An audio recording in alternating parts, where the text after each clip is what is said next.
Hello everyone, welcome back to the Kingdom of the Jutes. It is episode 26. Now before we jump into this proper, I just want to say very quickly a few things. The first being I have just uploaded, or rather I have just recorded and have uploaded and since released a 7-part series in Imperium Universalis as Cyrus the Great.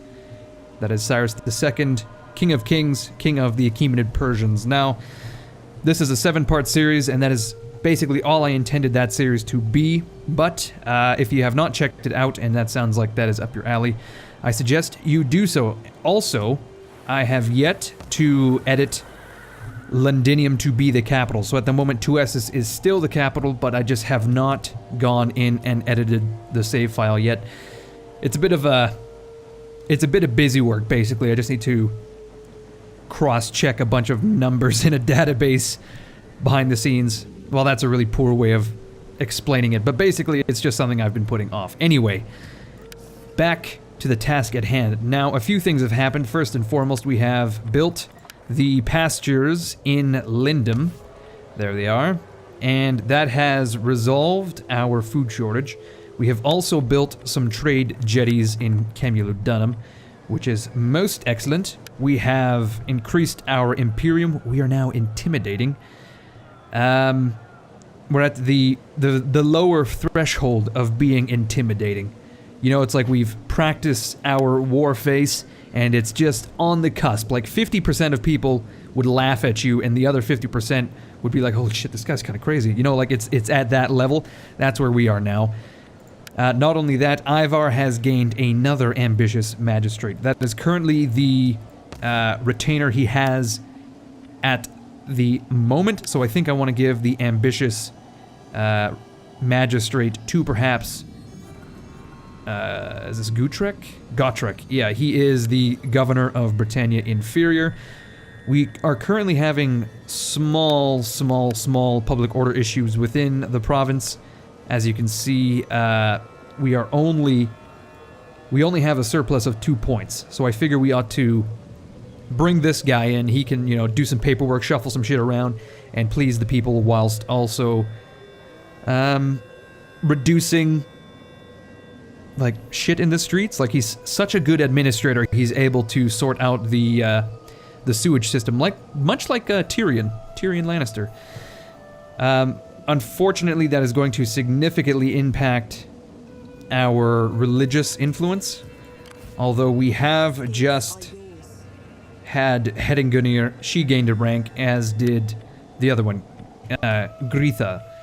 So Gritha, rather, had... Whoop, wrong goddamn button. Gritha has now become a progressive, and she's also, I guess, got some conviction to her, so she's becoming more and more useful, so on and so forth. Unfortunately, it looks to me like Hedingunir is not having the influence I intended, although I have just put a point into rhetoric. So maybe I need to deploy and then redeploy, but that is a passive bonus. That should be... No, I fucked that up. That should be active already. We can see here, characters, 2. Regional developments, 16. I don't really necessarily know what regional developments means, but that's just fine. Anyway, in Britannia Inferior, we can, I think, upgrade our markets. I can't remember exactly what it was I decided to do in Britannia Inferior, so maybe that's something I have to look at off camera. I don't want to, you know, thrash around in full view of everyone, so I'm going to have to leave that until later. At the moment, I can tell you that I want to upgrade this well to some troughs. Why don't we pronounce it troughs? Anyone? I also want to upgrade this fishing wharf, and I think I wanted to upgrade to a trade depot, but I also seem to recall talking about slaves previously. Now we're looking at the lead deposits in Saguntium, and I can tell you right now, we are exporting everything but lumber. Our British lumber. Or rather, I guess, our Scottish lumber, our Pictish lumber at this point, is apparently not wanted, weirdly enough. So we're going to... Hold on, let's see. That is going to increase our sanitation very little. So little, in fact, that it is actually going to be overcome by our mines as well as our fishing wharf. So I almost... was I intending to destroy this? I'm not sure, but I'm going to convert it to standing stones. This is horrible. There's so much time between when I actually sit down to record this stuff. I've already forgotten what I've committed to in previous episodes. For example, I know for a fact that I've built this shrine here, which sort of makes this shrine irrelevant, and yet I left it standing. Bizarre, but I'm going to retrofit the shrines into standing stones, as I'm going to need a little bit of help when it comes to sanitation, and I don't think the same can be said for Iblana. Although I think we'll leave that until later. For now, we will indeed upgrade the mines into a lead smelter, and then ultimately into a glass workshop. Interestingly enough. I think that's it for Britannia Inferior. Now we can switch over to Superior. I'm building the meeting hall in Londinium, and as a result, I'm going to destroy the chieftain's house in Corinium. I want to build, I think, another artisan in this slot. Another slot to make us some money. I am also going to upgrade the toolmaker because, as we saw, my iron is being 100% exported. I'm also going to convert the standing stones here, and we are out of money. So I suppose that's all we can do. Although I think I would prefer to instead upgrade the trade wharf, and we can upgrade the ironsmith later. Although it's the exact same cost, and it is going to take the exact same amount of time. So let's see, we are currently producing 240, okay, so we would add about 240 value in trade. Oh god, we're being blockaded. I can only assume this is worth something like 400 coins per turn. I can only assume because of the other two routes.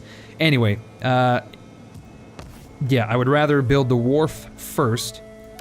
So you need the infrastructure to export the goods. You know, you can't just double production and not, in turn, double your exporting capacities. This is like Business 101, you know?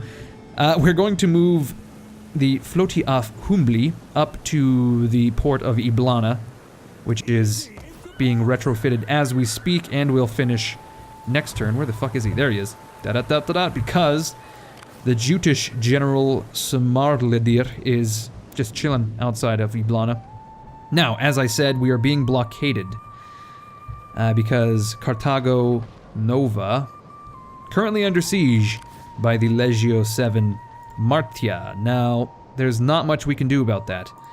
Although I am still moving my spy south. Gizir, he's just been blocked by the Etuna Slayers, the Swabians, who look to be... looked like they were recruiting or something, but they are in fact taking a forced march. Perhaps to assist their allies in Hispania, or to deal with the other Jutish army. Now, Birgala is still a target. Yeah, you know what? I would be very much into sending a big old goddamn army to raid in the Mediterranean.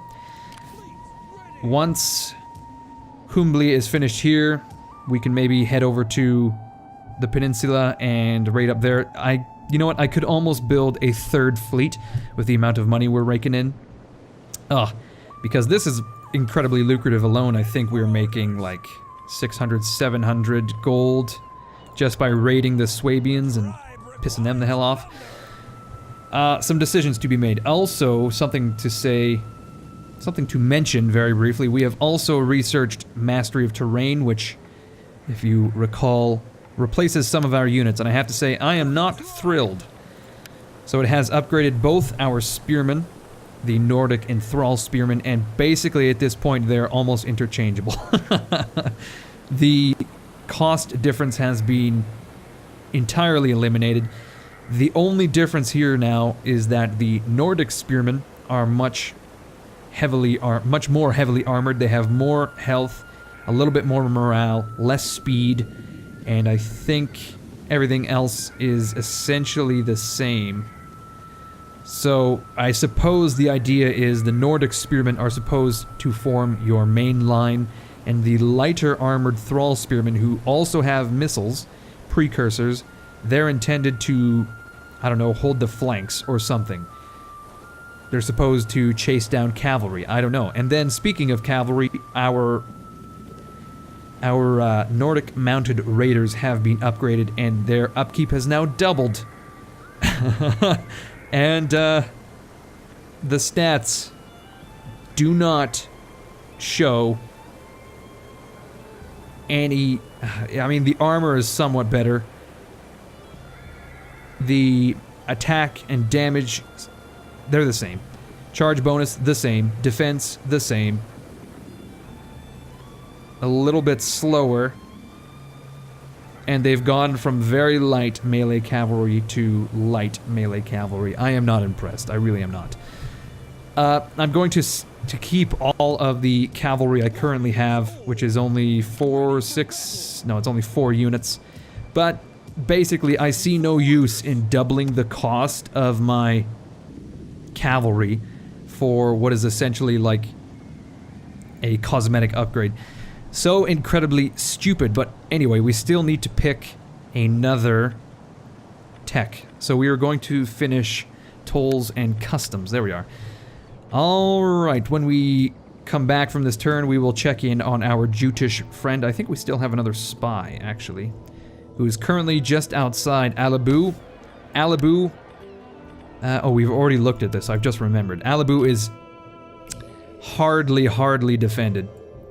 But we're going to continue along the coast, all the way along the Baltic Sea, just to see what else is going on in the area, what sort of Baltic states are currently in existence, and we can make some decisions then. Anyway, let us end the turn. And we are back. Apparently the Jutes are raiding in Iblana, reducing our income by, I would say, 600. And again, apparently Viking Air is still raiding our own trade. Now, this is weird to me because I am not seeing any other... There's no indication that this is actually affecting my income, is what I'm saying. If I go to my trade tab, we are actually now trading with everyone, and yet our income has gone down significantly. I can only assume that that has to do with the Jutes up in Iblana. But anyway, I'm just ignoring this for now.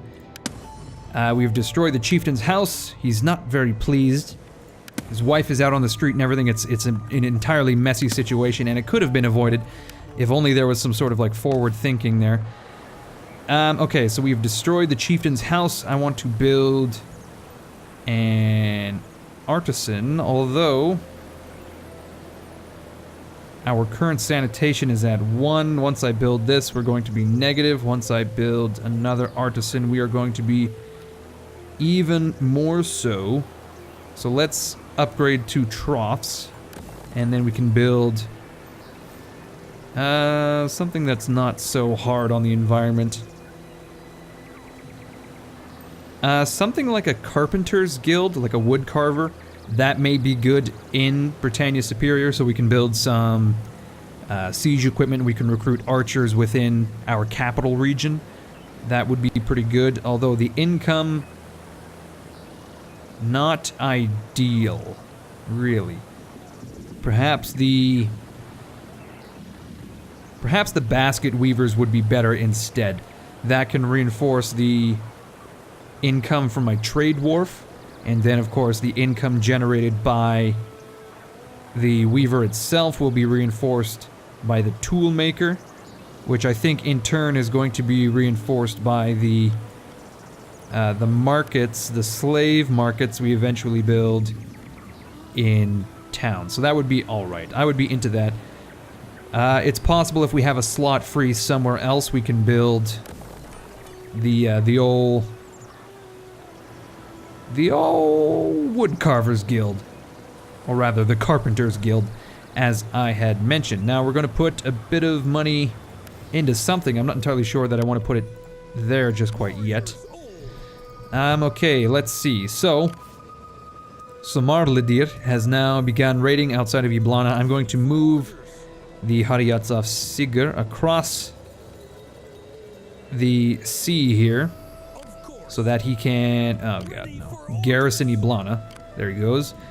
And now we're going to, we may as well send the Floti of Humli on its way, but we will actually recruit a single artillery ship, although it is incredibly expensive. But basically I want this in the fleet so that that fleet now has the capability to destroy like towers, that sort of thing, when it comes to enemy settlements. If we could sail up to Alabu and destroy the towers before we land, that would be great. Same goes for Bertigala, and any other any other cities that we...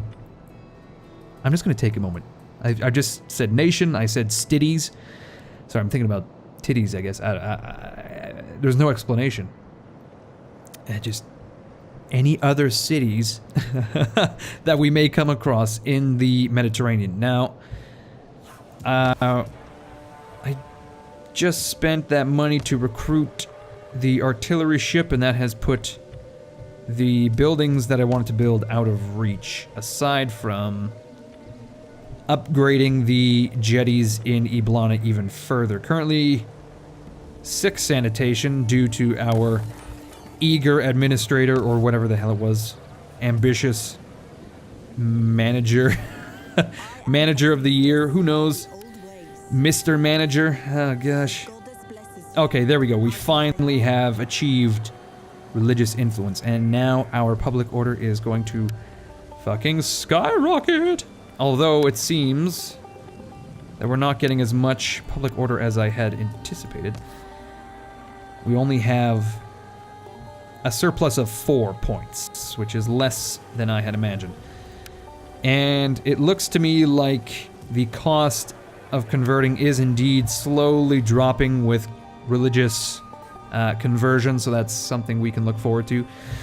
Okay, you know what? We're going to get that ship and have Humli underway, and I'm going to take the hit to move Vikingir over to recruit his very own ship, although I think that is... No, that's in no way negatively affecting my trade. So, there we are. Speaking of trade, let's just pop into the Diplo screen. See if there is anyone who is DTT. The Garamantians now like us a little bit more, and they are now moderately interested in a trade agreement. Boom! We have finally begun trading with the Garamantians. It's been a hard, fucking long battle to create some kind of accord where we're actually able to trade with these assholes. Okay, let's just take a look. Okay, so 427. That's excellent. We're slowly building up our trade relations here. Looks like Hispania is our longest trade partner. Excellent. Okay, we have recruited our ship. Now Humli is free to sail all the way to the I almost said Anglican. Jesus Christ. Although that would not be far off, etymologically. We're heading to the Angle coast of the peninsula. The Thuringians declared war on the Burgundians. I'm not entirely sure where they are. I think the Burgundians... no, truthfully, I have no idea where they are. Thuringians, here they are, and the Burgundians are probably somewhere in here. In Hercynia. Which we will see momentarily, I've got, as I mentioned, Odir. He's just walking along the old coast here, and he's found some more territories of the Rugians in Ascaucalis and Gothiscansa, which again is probably related etymologically to the Goths and therefore the Gotlanders. I would suppose. Okay, so it looks like, oh god, the West Germanic separatists are besieging Hafen, which isn't even a walled town. Or are they really? Or are they just... It's... Okay, they are indeed laying siege. That is slightly bizarre. I'm going to mobilize Horaldir because the Jutes are looking like they may... You know, they may decide, I suppose, to go after the lands to the north. I am going to pursue with Sigurd, and I wouldn't mind having a few units of mercenaries, and let's just check. They do indeed have a few units of cav. That is not ideal. Luckily for us, we're just swimming in money at the moment, so you know, much like economic powerhouses in history, I have no qualms with hiring just ridiculous amounts of mercenaries and then not paying them, as was frequently done in history, to such a degree that, like, mercenaries started wars and stuff to become paid, to get paid. I rescind that statement. We're going to leave Heraldir where he is because it seems that the Jutes have just kind of wandered into the corner and they have just, you know, ruined their entire plan. Now, I am going to actually disband these units. The Nordic levy, that's going to save me 450 gold per turn. I still want to hold on to these guys because they're difficult to get. Although to actually recruit cavalry is cheaper than to pay their upkeep. To get this unit, basically that's 4 turns of upkeep for these raiders, but I do not want to replace these guys because they would then cost double for, like, no fucking reason. I also don't want to change the archer units because, well, for precisely the same reason. They are difficult to get in the capital region at this particular juncture. And I definitely want Ragnarr to have a standing army in Londinium just in case we piss off the Swabians to such a degree that they decide to cross the channel, as I've mentioned in the past. Now, we are currently staring at the center of Hispania, and it's almost... The destruction of Hispania is almost complete. It's not great for our oldest trade partner. It really is not. Bad autumn, bad autumn, bad autumn. It is a bad autumn everywhere we look, which is reducing public order to such a degree that it's actually becoming a problem in Britannia Inferior. Now, Britannia Inferior is having many a problem with public order. Well, I say many a problem, but it's actually a slight problem at the moment. And it is mostly to do with taxes, as always, and religious differences, and immigrants. I'm not entirely sure where these immigrants are coming from. As in, I don't know if they are just sort of coming over through osmosis, like coming over the channel from the continent. I don't know if they're coming from the Jutland Peninsula, which to me would make sense, considering that seems to be quite an unstable region, and also it would make sense historically. But basically, there's not a lot we can do here aside from building additional pylons, or from building public order buildings. Anyway, we're going to crush... his name is Sir Maladir. I've already forgotten. We're going to crush him through auto-resolve, and we're going to be protective about it. And it seems he survived, unfortunately. Well, I say survived. His army survived to a degree, but he himself has not. We're going to actually kill all the captives. We don't want the Jutes to ever show their goddamn faces around here again. And I'm fairly certain we can block them. Oh, we can actually attack them again. Okay, well, let's go protective. And that's it. He's gone. Most excellent. Sigurd, as boring as he is apparently ruthless as all hell, and has just slain the interlopers into his territory. We are going to put a point into domestic devotion as well as epic camp following. Let's see. We've only saved about 100 gold having done that, but that's alright. It is a garrison army, so we're going to be paying upkeep regardless. I'm not against, you know, making that a little bit cheaper. And I'm also not against retraining all of these guys for a small sum of cash. Oh shit, I didn't mean to retrain the... I just meant to give them armor and stuff, but it looks like they already had it, or I've only just given it to them. I don't know. No, I didn't mean to do that either. I want to... What in the fuck? Upgrade. Yeah, that's what I want to do. Yeah. Got confused for no reason there. Okay, hello. The Sailors of the Broken Dawn, which I think is a Vandal army. They're just chilling, kind of weird. But we will leave them be as long as they do the same. Now, we currently have 5,000 gold, which we can spend. And I would like to upgrade the ironsmith, or the smelter to an ironsmith, toolmaker to an ironsmith. There we are. We have just built the smithy, and that has unlocked the Nordic axe warband, correct? So, these guys are costing me an absolute fuck ton in upkeep.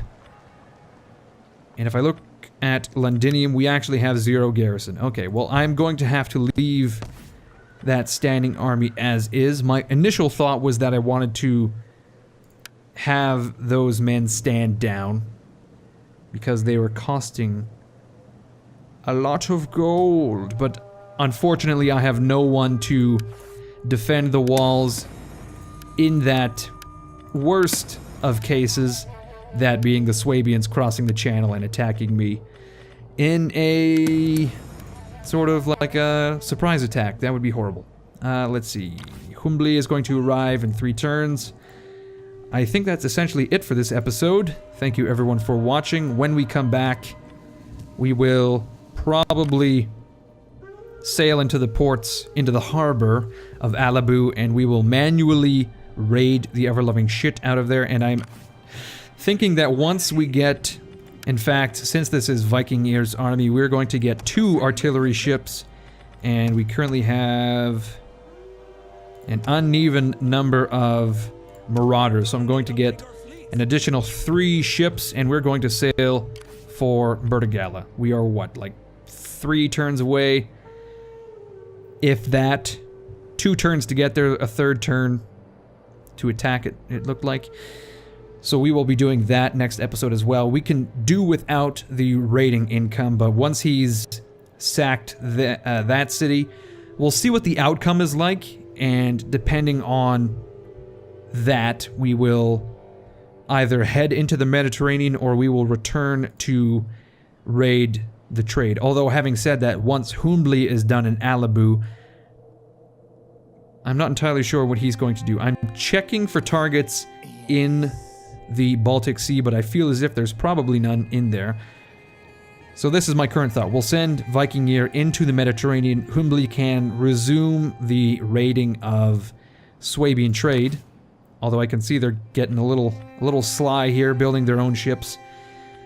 And that's going to be our MO for a little while until we are stable enough to press on. I mean, at this point, we could quite literally march across the channel and blitz the continent with all of the gold we have, but I would be much more comfortable if we actually had some garrison in our towns. I mean, I could convert them now. It's just very expensive, and it's sort of this fallacy where I can see the cost going down turn after turn after turn. So it's like that paradox where you have to send a ship out into space, but the very act of you waiting means that you will be able to produce faster spacecraft in this, you know, this thought experiment. So if you were to send a ship that would take 10 years to reach Mars, if you wait maybe 5 years, at that point maybe you will have a ship that will take 5 years to reach Mars. You see what I'm saying here? So it's like,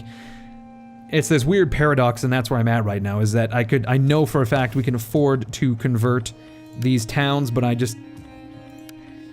no, I'm saying it now, we need to commit to converting this stuff. Especially with the income we have, there's no reason to wait. We will convert that stuff next episode.